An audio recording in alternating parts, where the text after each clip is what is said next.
மனிதநேய பற்றாளர்களுக்கும் செங்கண் பார்வையாளர்களுக்கும் எனது அன்பான வணக்கத்தை தெரிவித்துக் கொள்கிறேன். இன்று நான் பேசவிருப்பது இது உங்களுக்காவது தெரியுமா என்ற தலைப்பில் நான் இன்று பேச இருக்கிறேன். ஏனென்றால் நம்மிடையே வாழ்ந்த அறிஞர்கள், தத்துவ ஞானிகள், ஆன்மீகவாதிகள், அரசியல் தலைவர்கள் இவர்கள் எல்லோரும் ஏதோ ஒரு பக்கத்தை பார்த்து இன்னொரு பக்கத்தை பார்க்காமல் அல்லது மறைத்து சில கருத்துக்களை வெளியிடுகின்றனர். அதை பற்றிய சிந்தனையில் இன்று உங்களுக்கு இந்த தலைப்பை கொடுக்கிறேன். இந்த தலைப்பில் அதாவது இது உங்களுக்காவது தெரியுமா என்ற தலைப்பில் நான் பேச இருக்கிறேன். இதில் ஒன்றும் மர்மம் ஒன்றும் இல்லை. அதாவது இயற்கையின் சதியே விதி என்ற கருத்தியலை உங்கள் முன்வைக்கும் நோக்கத்தில் இதை நான் சொல்கிறேன். நமது மனித வர்க்கம் எதை எடுத்துக்கொண்டாலும் எப்பொழுது பேசினாலும் விதியின்படியே நாம் செயல்படுகிறோம் என்று பொத்தாம் பொதுவாக சொல்லுகிறது.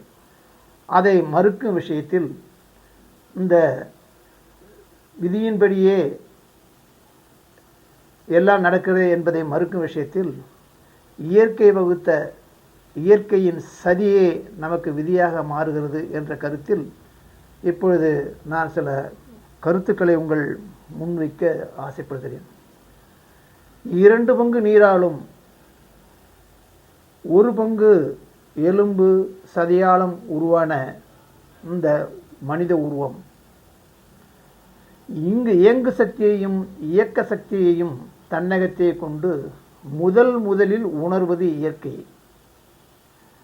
இந்த இயற்கைதான் தன்னுள் ஐக்கியமாய் இருக்கும் 5 தத்துவங்களையும் உயிர்களுக்கு கொடுத்து அது உருவம் கொடுத்து வைத்திருக்கிறது. இப்படிப்பட்ட நிலையில் நாம் இந்த தத்துவங்களை பெற்று வாழ்ந்து கொண்டு வருகிறோம். சுருக்கமாக சொல்லப்போனால் இயற்கை என்பது உயிருள்ள மற்றும் உயிரற்ற பொருள்களின் ஒரு தொகுப்பே ஆகும். நாம் வாழும் பால்வெளி உட்பட இந்த அண்ட சராசரங்களும் இதற்குள் அடங்கும் என்பது என்னுடைய கருத்து. இயற்கை பேராற்றலை கொண்டது. நீர், நிலம், நெருப்பு, ஆகாயம், காற்று என்பன அதிக சக்தி வாய்ந்தது. இவைகள் ஒன்றோடு ஒன்று இயங்கும்போது, ஒன்றோடு ஒன்று சேர்ந்து இயங்கும்போது ஏதாவது ஒன்று மிஞ்சினாலோ அல்லது பின் நோக்கி போனாலோ மிகப்பெரிய அழிவை இந்த உயிரினங்களுக்கும் பொருள்களுக்கும் ஏற்படுத்தும். அப்படிப்பட்ட இயற்கை நமக்கு பெரும் இழப்பை தந்துள்ளது தன்னுடைய சதியின் மூலம் என்று இந்த இடத்தில் குறிப்பிட விரும்புகிறேன்.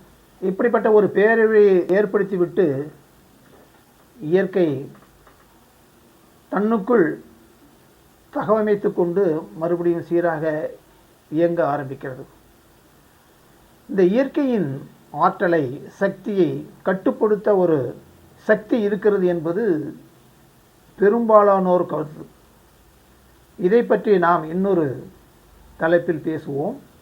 இப்பொழுது இயக்கம் இது உயிரினங்களுக்கும் மற்ற உயிரற்ற இனங்களுக்கும் பொருள்களுக்கும் செய்த சதி என்ன என்பதை பற்றி கொஞ்சம் சிந்திப்போம். இதன் இயக்கம் தான் தோன்றிய காலத்தில் இருந்தே தொடர்ந்தாற்போல் தங்கு தடையின்றி நடைபெற்று கொண்டிருக்கிறது. உலக உயிரினங்கள் மற்றும் உயிரற்ற பொருள்கள் இதன் விருப்பப்படி நடந்து கொண்டு இருக்கின்றன. இயற்கையை பற்றி உலக அறிஞர்கள் பலர் பேர் தன்னுடைய கருத்துக்களை சொல்லியுள்ளார்கள். இயற்கையை ஆசிரியர் என்றும் இயற்கையை தாய் என்றும் இவர்கள் கூறுகின்றனர். அறிஞர் லியோனார்டோ டா வின்சி என்பவர் இயற்கை மூலம்தான் நமக்கு உண்மையான அறிவு கிடைக்கிறது என்று கூறியுள்ளார். ரம்பிராண்ட் என்பவர் இயற்கை தான் நமக்கு ஒரே ஒரு எஜமான், அதை எல்லோரும் தேர்ந்தெடுத்து கொள்ள வேண்டும் என்று சொல்லுகிறார். கவிஞர் ஜான் கீட்ஸ் என்பவர் இயற்கை ஒரு கவிதை, அது எப்போதும் இறக்காது என்கிறார். ரால்ஃப் வால்டர் எட்சன் இயற்கை எப்போதும் ஆன்மாவின் வண்ணத்தை அணிந்து கொண்டு இருக்கிறது என்று கூறுகிறார்.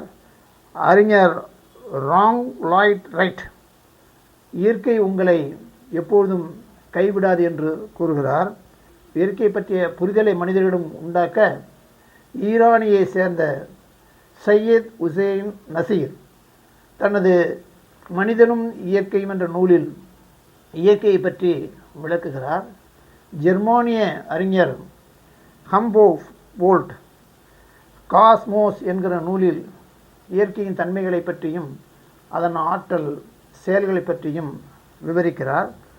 தமிழரின கவிஞர்கள் இயற்கையை தெய்வீகமானது என்றும் அது அழகின் பெட்டகம் என்றும் கூறுகின்றனர். கவிஞர் பாரதிதாசன் இயற்கையை அன்னை என்கிறார். இயற்கை விவசாயி நம்மாழ்வார் இயற்கையின் வழி வாழ்தலே சிறப்புடையதாகும் என்று கூறுகிறார். மேதகு பிரபாகரன் அவர்கள் இயற்கை எனது ஆசிரியர் என்கிறார். நான் நினைப்பது என்னவென்றால், ஒரு தெருவில் ஒரு அழகான அமைதியான பெண் ஒன்று போய்கொண்டிருக்கும் போது அதை பார்த்து ரசிப்பது போல் இவர்கள், இந்த ஆன்மீகவாதிகள், கவிஞர்கள், தத்துவவாதிகள் இயற்கையின் ஒரு பக்கத்தை பார்த்து பரவசப்பட்டு உள்ளார்கள், மறுபக்கத்தை அவர்கள் பார்க்கவில்லை என்பதுதான். இயற்கையின் இன்னொரு கோர பக்கத்தை இவர்கள் கண்டுகொள்ளாதது ஏன்? இவர்கள் அறியாதது ஏன்? இயற்கையால் படைக்கப்பட்ட உயிரினங்கள் தங்களுக்குள் அடித்து கொள்வது, சண்டையிட்டு கொள்வது ஏன்? ரஷ்யா உக்ரைனை தாக்குகிறது, இஸ்ரேல் பாலஸ்தீனியர்களை கொள்கிறது, அமெரிக்கா வரி விதிப்பு என்ற பெயரில் உலக நாடுகளை வதைக்கிறது. இதுபோன்று இனங்களுக்குள் சண்டை, இனங்களுக்குள் ஒரு இனங்களுக்கும் மற்றொரு இனத்துக்கும் இடையே சண்டை, அண்ணன் தம்பிக்குள் சண்டை, குடும்பத்துக்குள் சண்டை, வாய்க்கால் வரப்பு பிரச்சனை, இதுபோன்று ஏன் நடைபெறுகின்றன? இயற்கை படைப்புக்கு ஏன் இப்படிப்பட்ட ஒரு குணத்தை கொடுத்திருக்கிறது? ஏன் இப்படிப்பட்ட ஒரு இரத்தக்களி நடக்கிறது என்பதை பற்றி நாம் இப்பொழுது சற்று ஆராய்வோம். ஆராய்ச்சியின் முடிவு என்னவென்றால், இயற்கை தன் படைப்பில் ஒரு குணத்தை, விஷத்தன்மை உள்ள ஒரு குணத்தை ஒவ்வொரு உயிரிலும் கலந்து விட்டிருக்கிறது என்பதுதான் என்னுடைய கணிப்பு.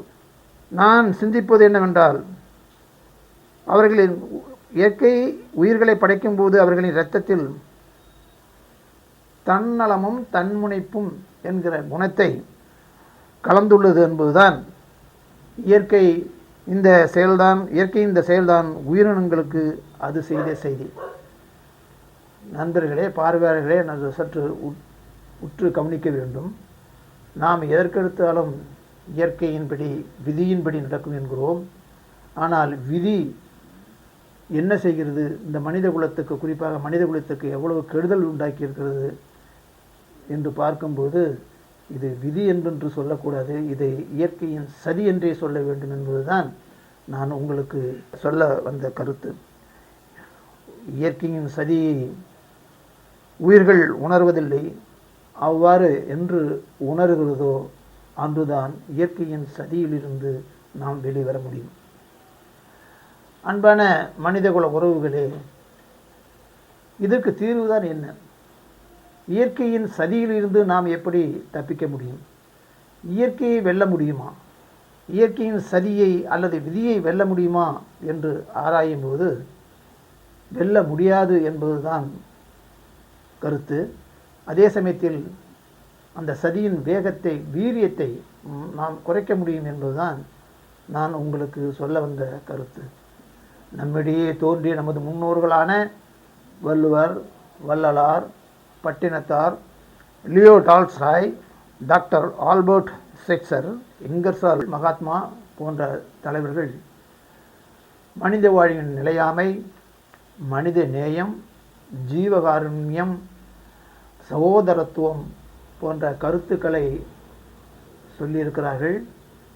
அந்த பெருமக்களின் அறிவுரையை கேட்டு அவர்களுடைய வழிகாட்டுதலின்படி வழி நடத்தலின்படி நாம் நடந்து கொண்டால் இயற்கையின் வீரியத்தை அதன் வேகத்தை குறைக்க முடியும். போட்டி, பொறாமை, அடிதடி, சண்டை இவையெல்லாம் நீக்க முடியும். மனிதகுலம் தழைத்தவங்க நாம் இயற்கையின் சதியை புரிந்து கொண்டு ஒன்றுபட்டு நிற்க வேண்டும் என்று சொல்லிக்கொண்டு எனது இந்த சிறிய பதிவை முடித்துக் கொள்கிறேன். நன்றி, வணக்கம்.